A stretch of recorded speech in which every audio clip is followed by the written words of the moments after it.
안녕하세요. 모닝쇼 김은별입니다.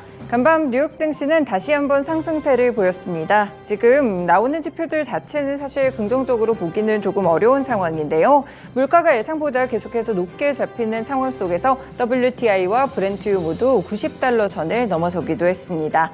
또한 유럽에서는 이번에 동결에 대한 전망을 깨고 ECB는 금리를 다시 한번 인상하면서 무려 10회 연속 금리를 인상하게 됐는데요. 앞으로 연준의 행동에도 변화가 있을지 FOMC 주간을 앞두고 이렇게 ECB의 행보까지도 함께 체크를 해보셔야겠습니다. 이와 더불어서 오늘 암도 나스닥에 데뷔를 했는데요. 여러 가지 소식들 함께 체크해보겠습니다. 네, 오늘 첫 번째 소식은요. 유럽 중앙은행이 기준금리를 올렸다는 소식입니다. 25bp 인상이었고요. 이날 통화정책이사회에서 기준금리는 연 4.5%까지 오르게 됐고 수신금리와 한계 대출금리는 각각 연 4%와 4.75%까지 0.25%포인트 올렸다고 밝혔습니다. 수신금리의 경우에는 1999년 이후 유로화가 출범한 이후 처음으로 가장 높은 수치까지 올라왔다고 보실 수 있겠고요. 사실 금융시장에서는 이번에 금리 동결을 예상을 했지만 이틀 전에 ECB가 내년 물가 상승률 전망치도 목표 2%보다 3%까지 조금 더 높게 볼 것이라는 로이터 통신의 보도 이후에 약간의 분위기 감지가 되기도 했습니다. 일단 근원 물가에 대한 전망치를 보시면 올해는 5.1%, 내년에 2.9%, 내후년에 2.2%까지 내려갈 것이라고 보고 있는데요. 경제 성장률 전망치도 일단 내년 1%에 이어서 내후년에는 1.5%로 기존 전망보다는 소폭 낮춘 점 확인해 보실 수 있겠습니다. 긴축이 내수에 미치는 영향이 커지고 세계 교역 환경이 악화한 데 따른 것이라고 설명을 했고요. 이에 따라서 금리 동결 신호를 보내기도 했는데요. 그렇다고 해서 앞으로의 금리 인상에 아주 선을 그은 것은 아닙니다. 크리스틴 라가르드 ECB 총재의 이야기를 들어보면 기자회견에서 추가 인상에 대한 가능성은 완전히 배제하지 않았는데요. 라가르드 총재의 경우에는 지금 정점이라고 하기에는 조금 어렵다라는 멘트를 내놓기도 하면서 앞으로의 ECB 행보도 주목이 되고 있습니다. 네, 두 번째로 경제지표 보시면요. 어제는 CPI 발표가 됐었고 오늘은 생산자 물가지수 PPI가 발표됐습니다. 일단 상승률이 예상치보다 큰 폭으로 웃돌았는데요. 지난달 생산자 물가는 전월 대비 0.7% 상승이었고요. 2022년 6월 이후에 가장 큰 상승폭을 기록했습니다.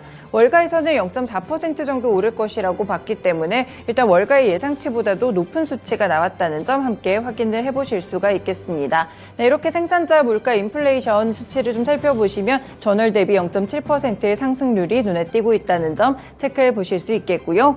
이와 더불어서 이 전년 대비로는 1.6% 오르기도 했었는데 역시나 예상치를 웃돈 수치였습니다.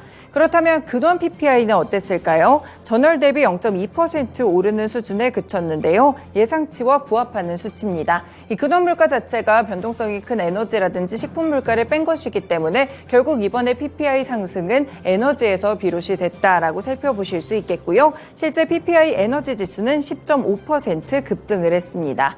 네, 이렇게 PPI까지 오르게 되면서 향후에 CPI에도 지속적으로 부담이 될 것으로 보이고요. 연준이 FOMC에서 일단 9월에는 동결을 하겠지만 이후에는 추가적인 금리 인상을 할 수 있다는 여지를 남길 것이다라는 대체적인 중론들이 함께 발견되고 있습니다. 네, 마지막으로는 암의 상장 소식 전해드립니다. 네, 오늘 상장을 했고요. 거래를 시작했는데요. 결국에 주가가 25%나 폭등을 했습니다. 네, 암의 경우에는 이날 공모가가 $51였는데요. 이보다 24.69% 상승하게 되면서 $63.59로 거래를 마친 모습 체크해 보실 수 있겠습니다. 네, 일단 개장 이후에 공모가보다 10% 높은 $56 선에 내내 거래가 되는 모습이었고 장중에도 상승세를 유지했는데요. 네, 희망가 범위였던 47에서 $51의 최상단에 해당하는 주당 $51로 공모 가격이 책정되기도 했습니다. 네, 지금 암의 경우에는 AI 분야가 새롭게 성장하는 분야로 점찍어진 가운데 이 반도체 설계에서 독보적인 입지를 갖고 있는데요. 손정희 소프트뱅크 회장은 CNBC와의 인터뷰에서 암의 기술이 인공지능 칩에 어떻게 사용되는지를 말했습니다. 네, 그러면서 최근에 인공지능과 머신러닝 붐과 암을 연결시키려고 했다라고 덧붙였는데요. 그러면서 손 회장은 앞으로 암의 지분 역시나 좀 오래도록 보유할 것이다라는 멘트를 남기기도 했었고 이 부분 역시나 주가를 좀 지지하는 요인으로 작용했습니다. 네, 오늘 이렇게 간밤에 있었던 소식들 3가지 전해드렸습니다. 모닝쇼 본격적으로 출발합니다.